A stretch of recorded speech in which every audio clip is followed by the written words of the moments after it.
Hello, I'm Dr. Leon Popovitz, and how are you? I'm John Munyak. Joined by Dr. John Munyak. Pleasure to have you here again. Oh, thank you. So, John, a couple of weeks ago, I did a video on slap tears, and it felt so incomplete. I felt like there was so much more that could be said. I feel like, you sit there and you try to spew out as much information as possible, but there's always something missing. There's always all these subtleties and things like that, so I really wanted to just chat about it with you. I thought it would be a much more diverse, informative session that way. So let's just talk about the initial presentation. What do you typically see in initial presentations? What are people usually saying, complaining about, and it turns out to be a slap tear? Yeah, this is the overhead throwing athlete, or athletes that spend a lot of time doing things overhead. Basketball, volleyball, baseball, obviously, and this is their nightmare. When they hear the word slap tear, if they're aware of this, they just know, all right, that means I'm in trouble now with my sport. And they usually present with sometimes pain, and the most common thing I find is they say, I lost power in my shoulder. Mm-hmm. So pain and loss of power is. They go online, of course, and find, I think I tore my rotator cuff, but we all know it's usually the labrum with that. So that's a good point.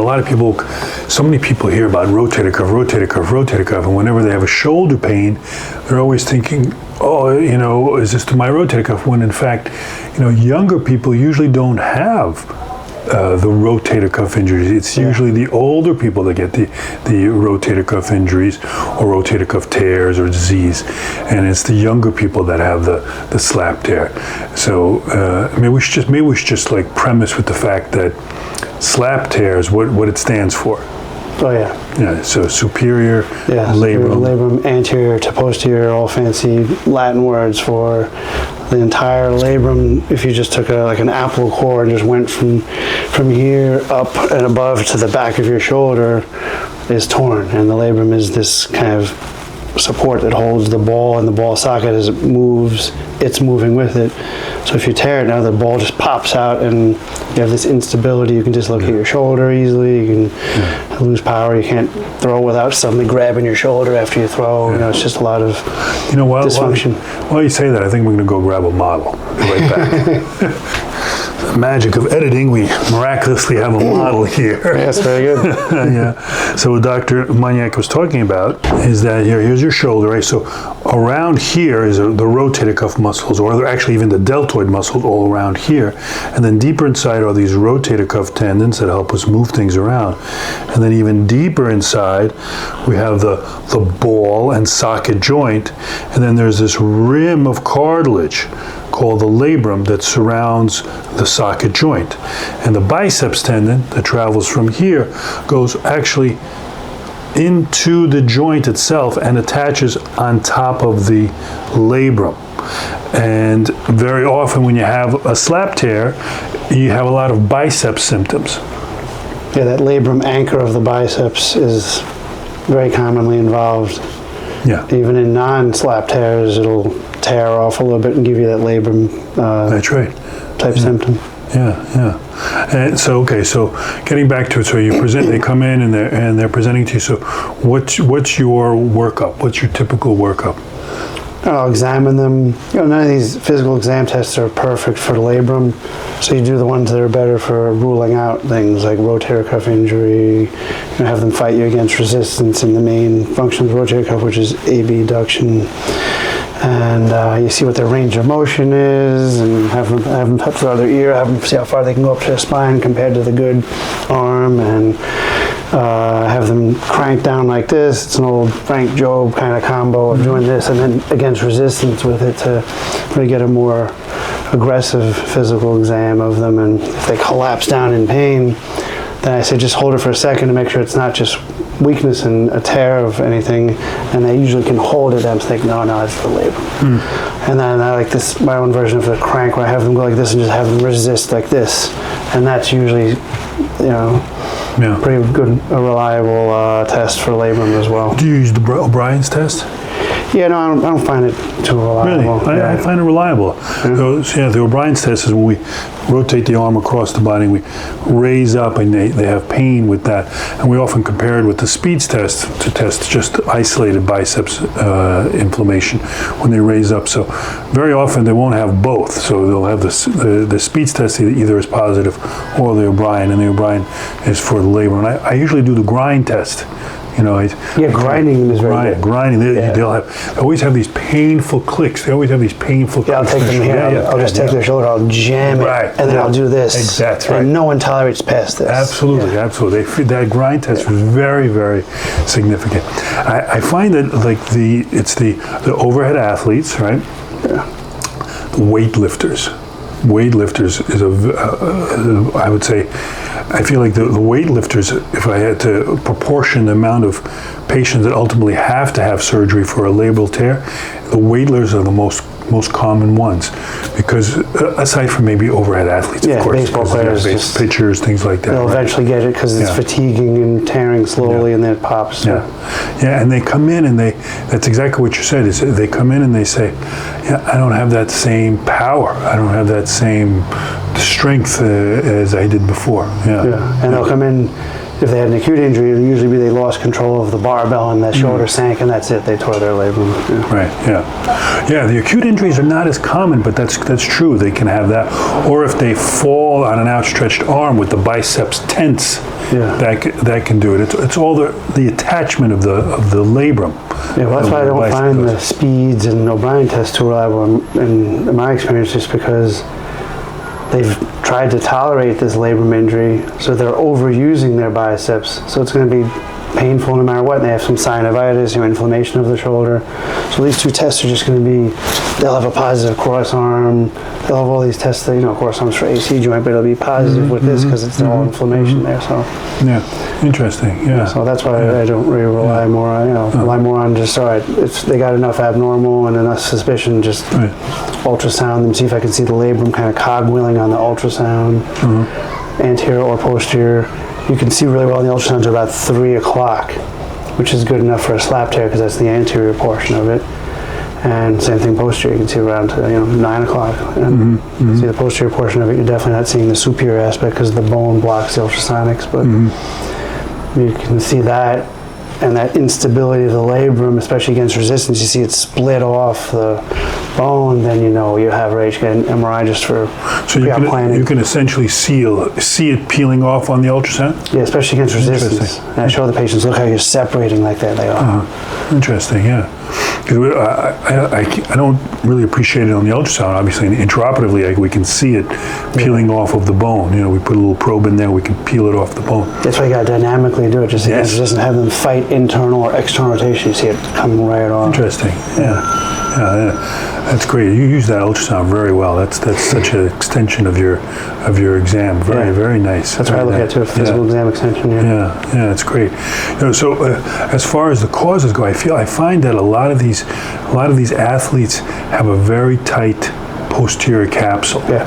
And that could be one of the kind of prerequisites for getting this slap tear, because their posterior capsule is so tight and it's putting more pressure on the biceps tendon, and then when they're doing these repetitive motions, it just keeps grinding away right on top of that labrum. Yeah, definitely. So they have that, a lot of overhead athletes have it, water polo, everything you can name that's overhead, but it seems like it's also somehow protective though too in baseball players, because they still have the same arc of motion. So they lost part of their range, but then they gain extra range this way. So it's still that same arc. Right. Isn't the human body amazing? Yeah. Right? It really is. It's these compensations, Yeah. I also see that even though the inferior glenohumeral ligament complex, which is responsible for a big factor of stability in the joint, is not disrupted, there's more, when people get a slap tear, there's more strain on that, and they have a certain sense of instability. And even though there's no actual Bankart, there's no actual disruption of the stability factors, they still have that instability because there's more strain on that area when the slap is present. Yeah. Do you address that ligament surgically?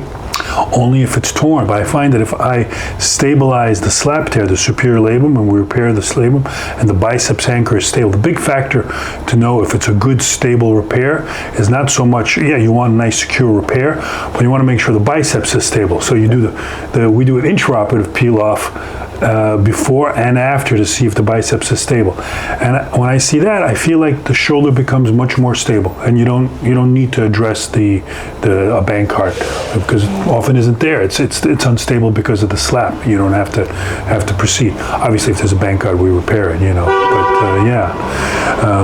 okay, so then you get the ultrasound. Do you go straight for an MRI or you rehab them first? It depends on their level of activity and what they're looking to do. So if they say, you know what, I was pretty much going to stop playing baseball or whatever sport it is that they were doing anyway, let's see if physical therapy works for 6 weeks, maybe an injection. You can do some regenerative injections. And it's funny that you all of a sudden just wanted to speak about this because we just presented at National Conference last week, slap tear completely healed with stem cell injection. Really? Tell us about that. So, high level basketball player, retired, still at a high level, all time playing. Went up for a rebound, had the shoulder cranked back, and just felt that dead arm. And tried to rehab it, didn't work. We ultrasounded, didn't really see anything abnormal, but again, the labrum might not show up, so everything else looked pretty good except for that little biceps inflammation. And MRI had a slap tear. So he's like, how long till I can get back to basketball? I said 6 months minimum. And he says, no. He says, what else can we do? So I said, try stem cells and see how it goes. So we did it, and 3 weeks after the injection, checked on him, no pain, no instability. So I said, all right, wait 3 more weeks, do PT for 6 weeks, and he'll be back. And he was. Okay. Just coincidentally, a year or maybe even 2 years later, came in, same exact mechanism, cranked arm back, pain, Same swollen, arm? Same arm. He's like, I think I tore my labrum again. So I ultrasound him, I just see a big biceps tendonitis. And I'm thinking, well, it could be because the labrum's torn, it's got inflammation with gravity running down, let's get the MRI, and it was normal labrum. No kidding. So that confirmed that it had healed. You had a repeat MRI, coincidentally. MRI a couple years later, labrum was normal. No kidding. Just biceps tendonitis. Oh, that's amazing. So and what kind of stem cells did you use? The actually live stem cells from amniotic fluid. From a bank? Bank, umbilical cord, placenta, stem cells. Outstanding. At a bank, they FedExed them overnight in dry ice, injected it right in, used the anterior approach to snake the needle up the biceps to get into that anchor, and therefore, just disperse it throughout the whole slap, and that's the technique I use. Amazing. I feel like these stem cells, we're just seeing more and more benefits nonstop. It's coming out more and more on a constant basis. That's great. That's great, John. That's great. So technically, if it's a high-level athlete, professional athlete, collegiate athlete, and they have these kind of symptoms, you're going straight for the MRI. Yeah.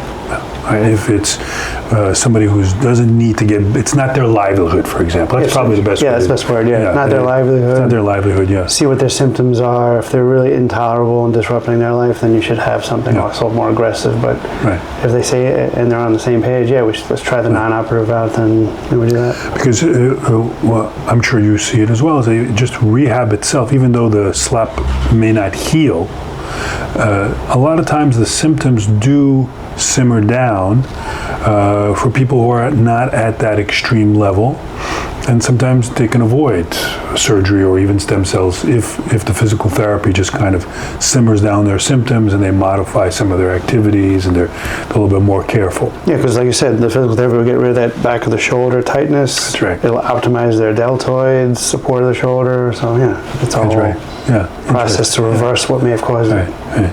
And if they're not better, say after 6 weeks, then you're going for the MRI, right? Yeah, definitely 6 weeks most. If they're improving, then maybe keep on going with it. But if not much change, it's a no-brainer to go for the MRI. Right. I'll usually give people the MRI referral, at the initial visit to tell them, look, if there's any setback suddenly you don't like, then they already have that, so they can just get it and let me know they had it sooner than 6 weeks. Because maybe they get some instability and they almost sublux or dislocate in the meantime. So instead of having to figure out how to get an appointment, and they already have the referral. Yeah, I like that efficiency. Yeah. So then, after those 6 weeks, if they're still not better and the MRI is positive, then I guess that's when I come in. That's a surgical issue, right? Exactly. Right. Yeah, and I have to tell you that a lot of times, I mean, you're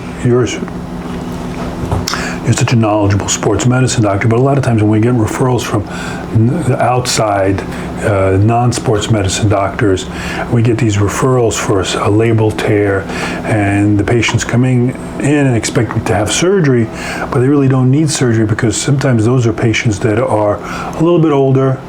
Their tear is more of a degenerative tear. The